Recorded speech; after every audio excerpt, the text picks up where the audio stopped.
ask questions like, who am I? What do I want? But now for the first time, women are becoming aware of this identity crisis, which began much earlier.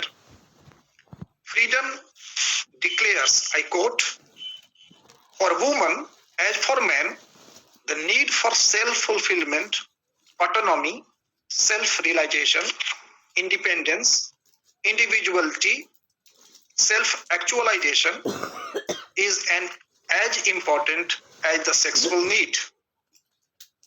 So, she further argues that a woman can find fulfillment only in a creative work of her own.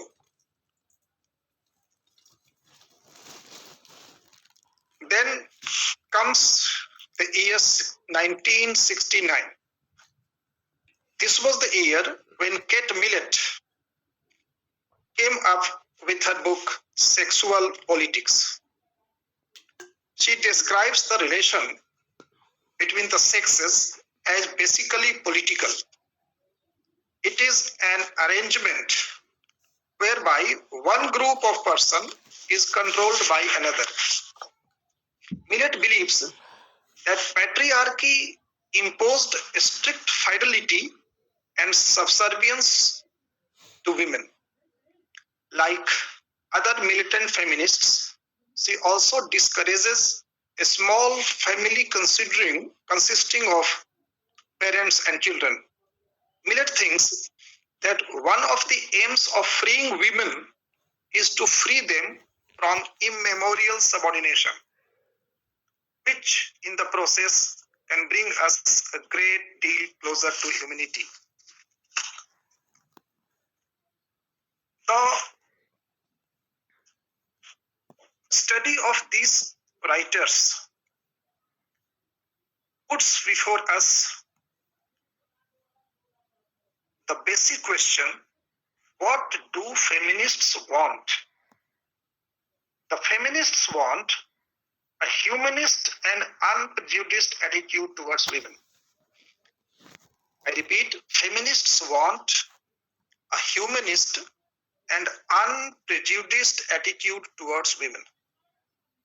Though there are different strands of thought within feminism, all of them see women as a distinct and oppressed social group.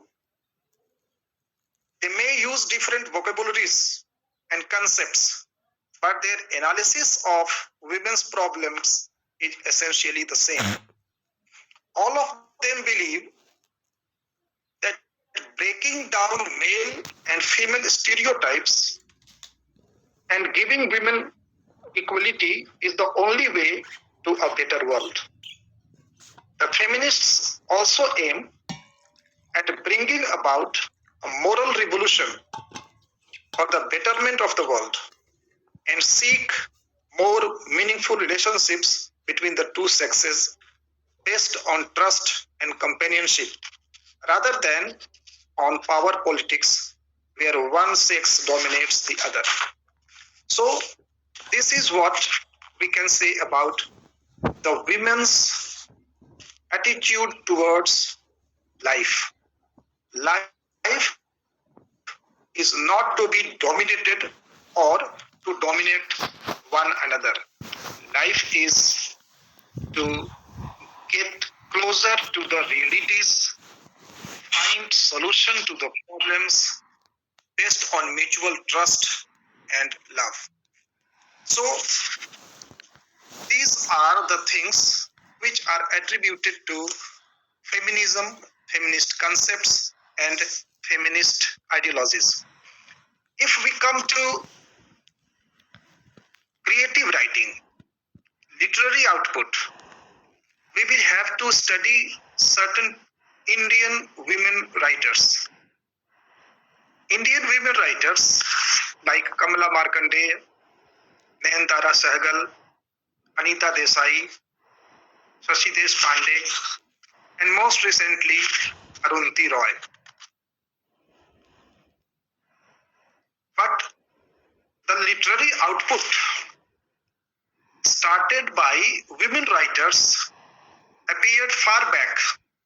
In the year 1876, we have Raj Lakshmi Devi's The Hindu Wife. Raj Lakshmi Devi's The Hindu Wife, or The Enchanted Trust, that came in the year 1876. Similarly, Toru Dutt's unfinished novel, Bianca, or The Young Spanish Maiden, was a romantic love story set in England in the year 1878. So, this was all before independence. The rise of feminism as a movement in literature that could be seen in Indian literary scene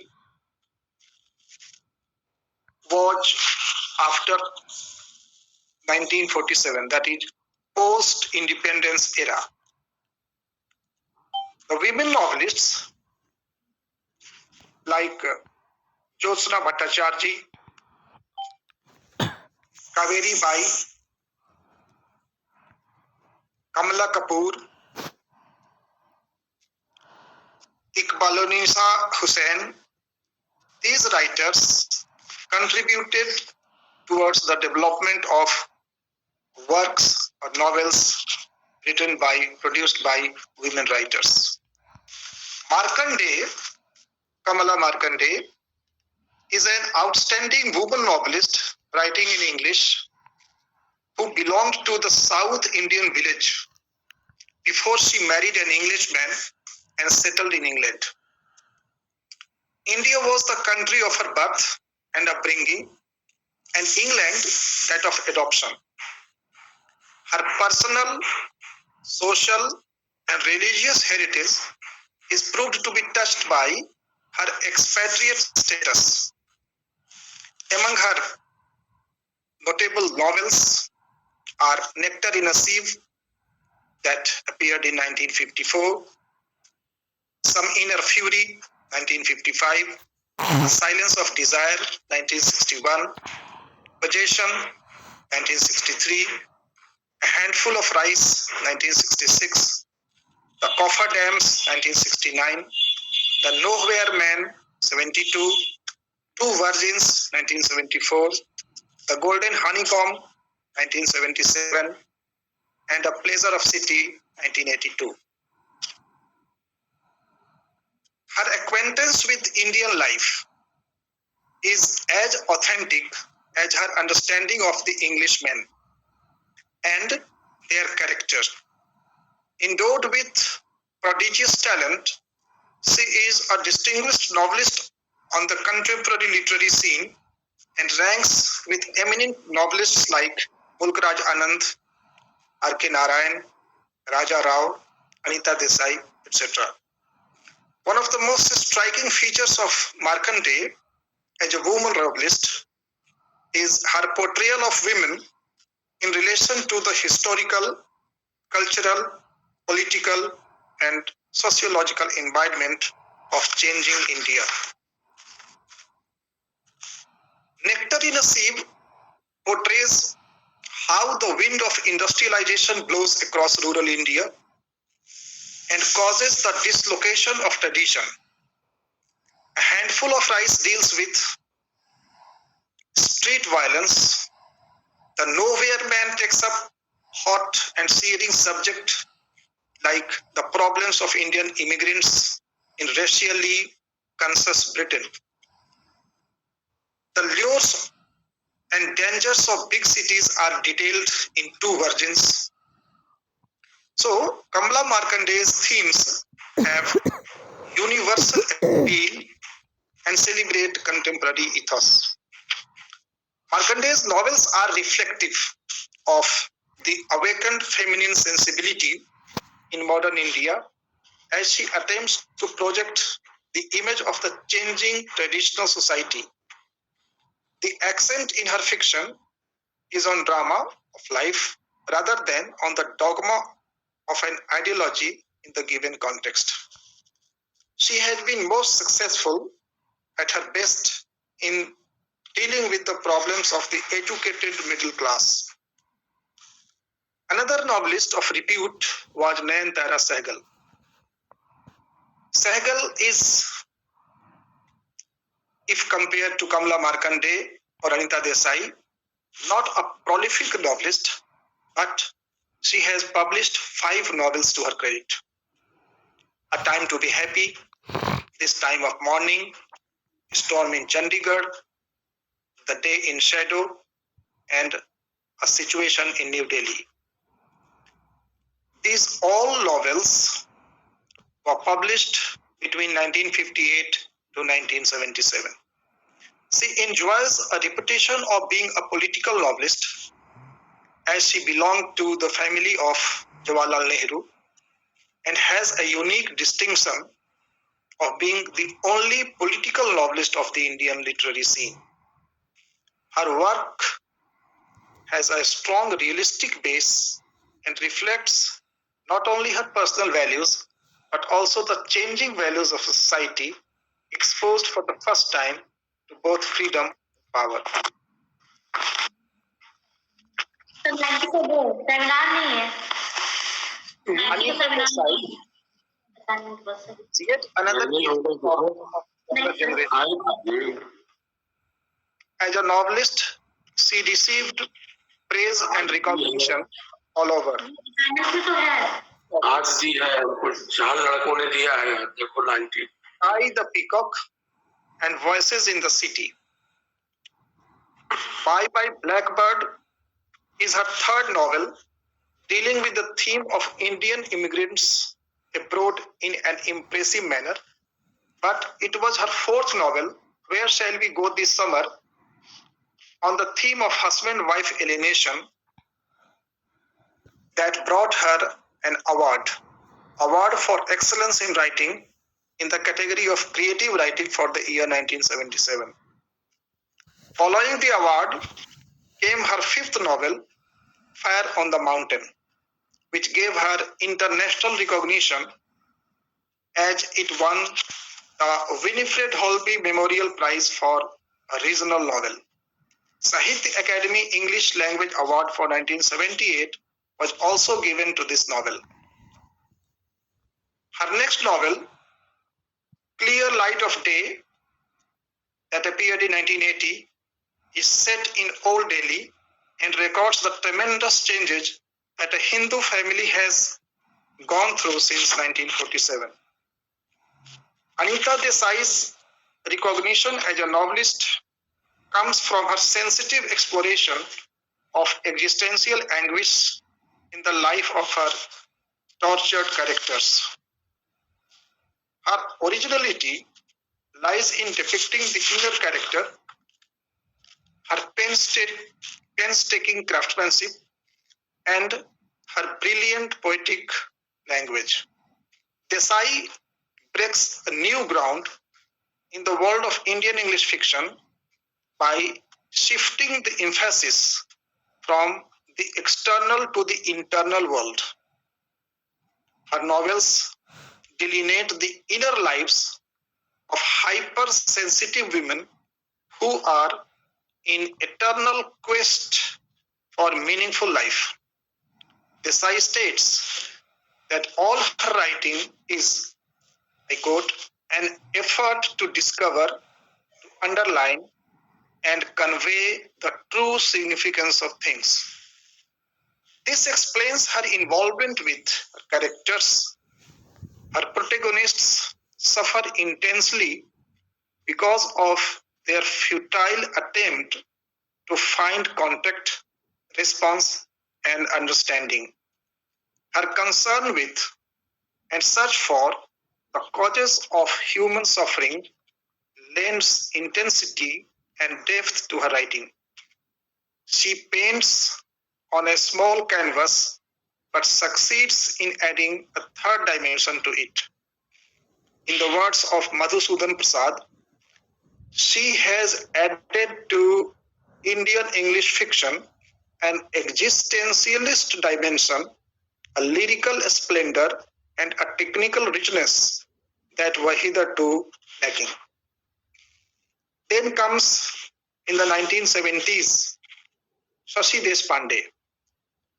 And Shashi Deshpande is our last of the women writers that I am going to take up today. Deshpande started her career with the publication of a collection of short stories entitled The Legacy. The Legacy was a collection of short stories that was published in the year 1978.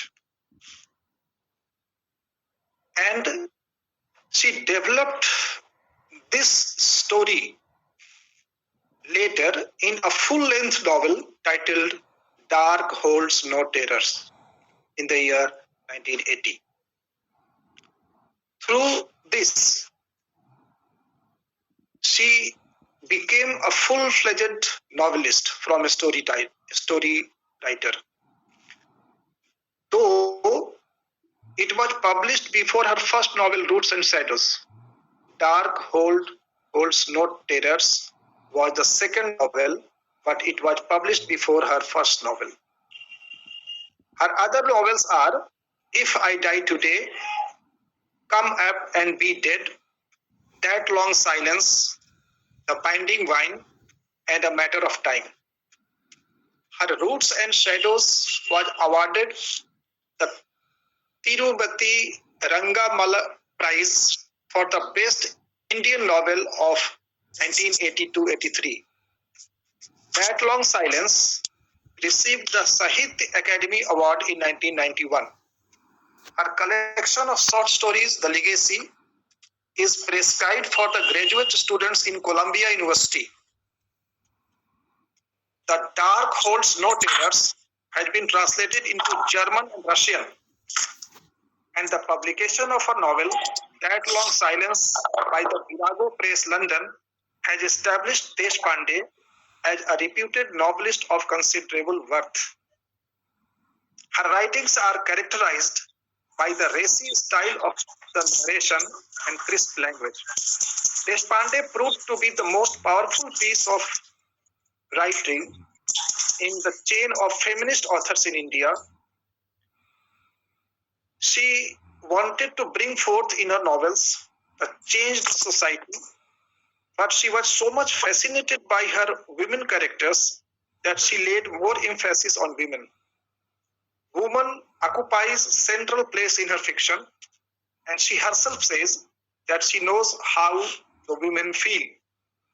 The predominating issues and themes in her novels emerge from the situations that focus on women caught in the crisis of traditional society, where the shift is taking place from conventional to modern. She traces out the tensions in which the Indian woman is caught that arise in such a traditional world. So this is what I have prepared for today's work. Thank you.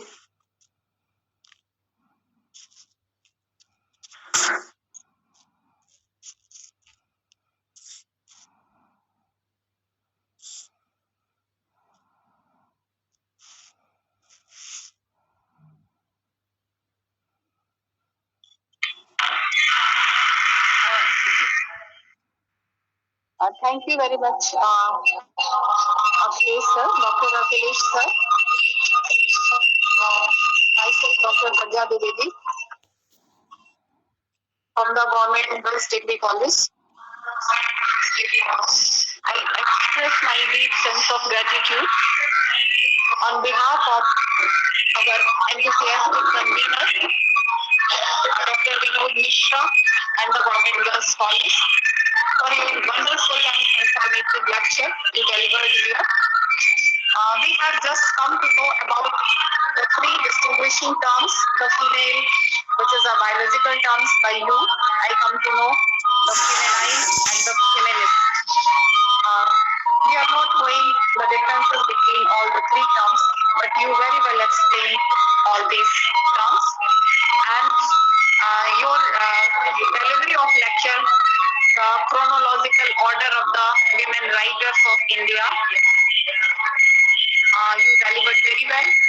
We have come to know about the Kamla Markande, Anita Desai, all these women writers. You very well presented the comparative account of their bill writing, and we are very grateful